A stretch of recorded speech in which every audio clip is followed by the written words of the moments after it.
Timnas harus rotasi, Beckham bisa jadi solusi. Wow, kata itu lagi kita sematkan untuk pertandingan terakhir Indonesia yang akan berhadapan dengan Jepang, yang mana tim kuat, tim juara grup yang udah ngalahkan Jerman, ngalahkan Spanyol dan tim-tim kuat lainnya. Nah, ini sesuai dengan judul di awal yang aku bilang, Timnas harus rotasi, dan itu memang betul sekali. Kenapa memang harus rotasi? Karena kebetulan kita nanti masih ada pertandingan yang lebih penting lagi, yaitu round 4. Dan memang ada isu tentang pemulihan ya, tentang pemutihan kartu kuning. Tapi ini tidak berlaku kepada pemain yang sudah mendapatkan kartu kuning.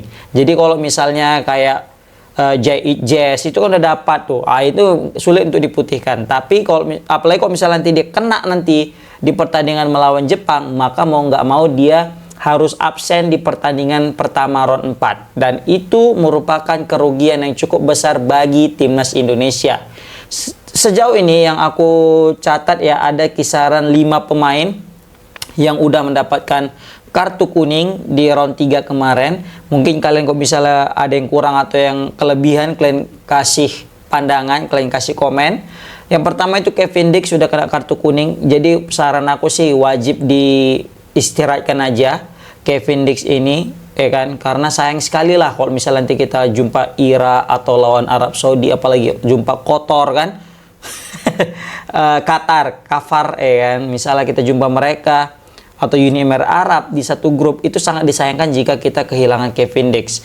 Maka dari itu mau nggak mau kita harus menyimpan Kevin Dix, meskipun ini lawan yang cukup berat, ya kan? Tapi sekali lagi guys, ini lawan cukup berat pun tapi tidak berpengaruh lagi.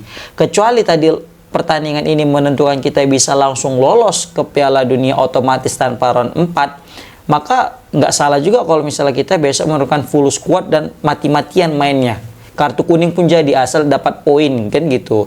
Tapi yang jadi masalah sekarang besok nggak ada gunanya gitu loh. Paling kekalahan berefeknya paling cuma ke ranking FIFA, dan itu juga nggak masalah, pasti nggak jauh kali karena kita melawan tim yang notabene jauh di atas kita. Jadi kita berkurangnya pun dikit, nggak banyak, kecuali posisi kita adalah tim Jepang, ya kan? Kalau kita kalah sama tim ratusan, wah itu bisa fatal, turun drastis rankingnya pasti seperti itu. Pemain kedua itu Jazz. Ini kapten kita udah kena kartu kuning dan bahaya kali kalau misalnya nanti di absen. Ini bukan ruh pertandingan tapi ruh permainan timnas. Karena kenapa kita bisa selalu settle main di setiap lini? Ingat ya, kita itu bagus mainnya bukan hanya di lini belakang guys. Banyak orang selalu memuji lini belakang aja, Justin Hapner, Rizky Ridho, Jazz, itu aja yang selalu dipuji. Mungkin kalau nggak ada peran daripada Jazz, itu setiap lini pasti akan berantakan. Tapi karena ada sosok Jazz yang betul-betul punya leadership yang luar biasa, dia itu bisa membuat di setiap posisi itu terlihat seperti bagus aja gitu. Ingat nggak waktu setelah gol oleh Romeni, itu dia bukan langsung banyak-banyak selebrasi, enggak. Dia ketika mau balik ke lapangan, terus mau balik ke daerah mereka aja, ke timnas itu, dia masih sempat mengumpulkan timnas, ayo sini, macam memberikan instruksi biar untuk tetap lebih fokus. Ini kan jiwa leadership yang sangat-sangat kita butuhkan, yang udah lama nggak ada di timnas Indonesia. Maka dari itu, kalau misalnya Jazz kita mainkan besok, itu merupakan suatu kesalahan yang fatal. Oke, kalau dia nggak dapat kartu, sumpah besok dia dapat kartu, waduh gila tuh kan. Apa nggak sakit hati kita Jazz nggak main waktu lawan tim-tim kuat di Timur Tengah nanti, ya kan? Memang ada Misil Gas, tapi kan belum cocok chemistry Misil Gas, Justin Hapner dan Rizky Ridho. Nah kita nggak mau taruhan lah, kita nggak mau gambling, udah kita cari aman aja. Yang penting besok Jazz jangan main. Dah itu aja sih menurut aku, ya kan? Baru pemain ketiga itu Verdong. Ini sama fatalnya nih. Di kanan ada Kevin Dix, di kiri ada Verdong, di tengah ada Jazz. Bayangkan kalau misalnya Verdong nggak ada, guys. Memang kalau misalnya dari segi pemain pengganti di situ ada Dean James dan levelnya juga hampir selevel. Tapi kan Dean James baru sekali main dan terus itu mainnya juga nggak perform waktu lawan Australia. Nah kita takut aja terlalu mengambil resiko gara-gara punya pemain yang mungkin selevel tapi belum ngecun gitu kan, belum cocok gitu.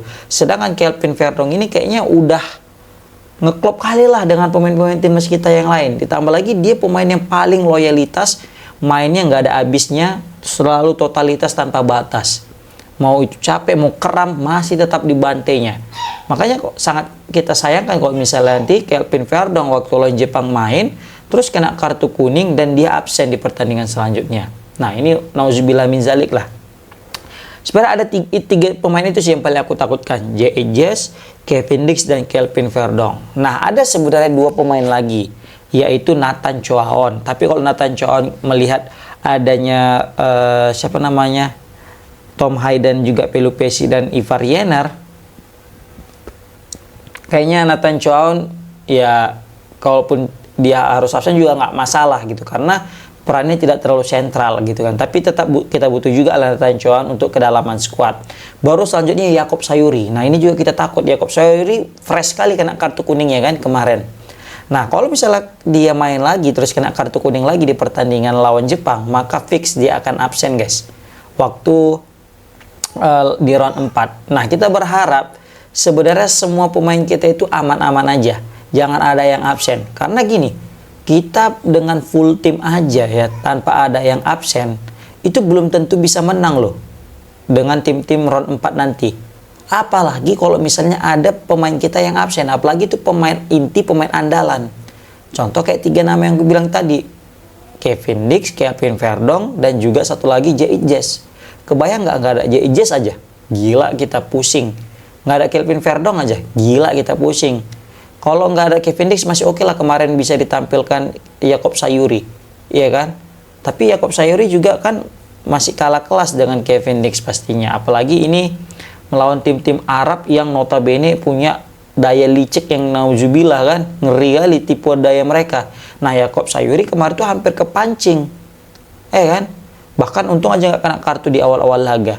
Nah Kevin Dix insya Allah dia udah level jam terbangnya udah tinggi, pasti dia tahulah membedakan mana cyber yang dilakukan tim-tim lawan untuk menjatuhkan mental, apalagi untuk memprovokasi emosinya. Seperti itu guys. Jadi udah bisa lah kita untuk mikir-mikir menurunkan pemain cadangan aja, atau pemain-pemain yang jarang dapat menit waktu bermain, atau pemain-pemain baru, pemain-pemain debutan kita turunkan. Contohnya kayak di judul aku bilang tadi, timnas harus rotasi, Beckham jadi solusi. Nah Beckham bisa jadi untuk solusi guys, kan? Karena kita tahu Beckham ini baru debut kemarin dan bagus mainnya gitu loh, kan? Bagus mainnya, mungkin bisa jadi solusi ke depannya itu kita untuk menurunkan Beckham, kita kasih waktu lebih banyak lah kepada Beckham bermain. Aku yakin tak kenapa Beckham ini kalau dikasih kepercayaan, dia itu pasti bisa untuk menebus kepercayaan itu guys. Siapa tahu kan waktu ngelawan Jepang nanti Beckham bisa mengeluarkan segala kemampuan yang ada, karena kemarin praktis dia paling cuma kisaran 15 menit atau 20 menitan aja dia tampilnya kan. Tapi kalau misalnya nanti dikasih bermain dari awal, bisa jadi seluruh kemampuan yang ada dalam Beckham itu bisa tersalurkan guys. Ya harapan kita seperti itu. Jadi kita lebih banyak memberikan pemain-pemain itu jam terbang yang hampir udah lama mereka nggak dapat, sekarang waktunya. Contoh kayak Rafael Strijk. Rafael Strijk kan udah lama kali nggak main. Pokoknya zaman Patrick Kluivert praktis dia main cuma waktu lawan Australia, begitu diganti. Setelah itu udah nggak main lagi. Nah nggak ada salahnya juga kita menurunkan Rafael Strijk untuk di lini depan, jaga-jaga biar nggak cedera. Jadi kita mesti mikir juga, bukan hanya kartu yang kita takutkan guys, nggak hanya akumulasi kartu, tapi juga mesti cedera. Ini juga bahaya, ini juga mesti kita wanti-wanti biar pemain kita nggak cedera tiba-tiba patah tulang kan, patah kan, tapi nauzubillah ya kan, cedera setahun, waduh, wassalam kita kan. Kalau cedera-cedera ringan oke lah, karena masih ada pemulihan. Tapi kalau cedera sampai setahun, 6 bulan, apalagi sampai naik meja operasi, waduh, bahaya. Jadi kayak pemain-pemain kita yang di sayap kiri, kan tadi misalnya nggak main, kita bilang Kevin Verdong, mungkin Yance Sayuri bisa main, dikasih main ya kan. Atau mungkin Dean James yang udah lama nggak main. Dean James ini kan udah tahu lah kita kan kualitasnya di Liga Belanda. Kenapa nggak kita mainkan aja nih Dean James ini? Baru di belakang tadi J.I. Jess kalau bisa nggak usah main. Udah letak Michel Gers. Coba kita coba 3 itu. Michel Gers, Rizky Ridho, dan Justin Hapner. Siapa tahu ya muncul trio baru lagi yang nggak kalah solid dengan J.I. Jess, Hapner, dan juga Ridho. Jadi ini bisa jadi solusi. Siapa tahu nanti ada yang absen, kita punya pengganti yang sepadan dan kualitasnya nggak kalah jauh gitu loh. Jadi Miss Silgers, aku pengen itu dia turun sebenarnya, walaupun aku bukan pelatihnya. Sekali lagi nanti pasti banyak netizen komen, udah kau aja pelatih ya bang, nggak bisa lagi awak kasih opini bang. Nah, Miss Silgers cocok main tuh, kan. Baru juga Dean James cocok juga tuh main, atau Yance kalau memang apa seperti itu. Baru Beckham tadi udah aku bilang, Beckham kok bisa dari starter udah mainkan aja, nggak usah lagi jadi pemain pengganti, mainkan aja. Apalagi dia belum ada kena kartu kan, jadi kita lebih aman dan juga banyak positif yang kita dapatkan, ya kan. Dia juga nanti masih segar, begitu juga dia juga dapat pengalaman jumpa dengan tim-tim kuat kayak Jepang. Dan ini juga makin bagus untuk pemain-pemain kita yang udah lama nggak dapat menit waktu bermain, guys. Seperti itu. Dan Coach Patrick juga sebenarnya waktu diwawancara udah sempat ngasih kode bahwasanya dia akan merotasi pemain. Mungkin bakal ada pemain yang udah tampil nggak akan dia mainkan karena untuk menjaga akumulasi kartu tadi, dan juga karena memang pertandingan ini tidak terlalu berpengaruh, dia juga pengen ya memberikan kesempatan dengan pemain-pemain yang lain, guys. Seperti itu. Atau mungkin Lili Pali, ya kan, bisa main tuh gantian sama Beckham nanti. Seperti itu, guys. Oke, guys, komen di kolom komentar gimana pendapat kalian tentang yang aku bilang tadi, timnas harus rotasi dan Beckham menjadi solusi. Bisa komen di kolom komentar. Assalamualaikum warahmatullahi wabarakatuh.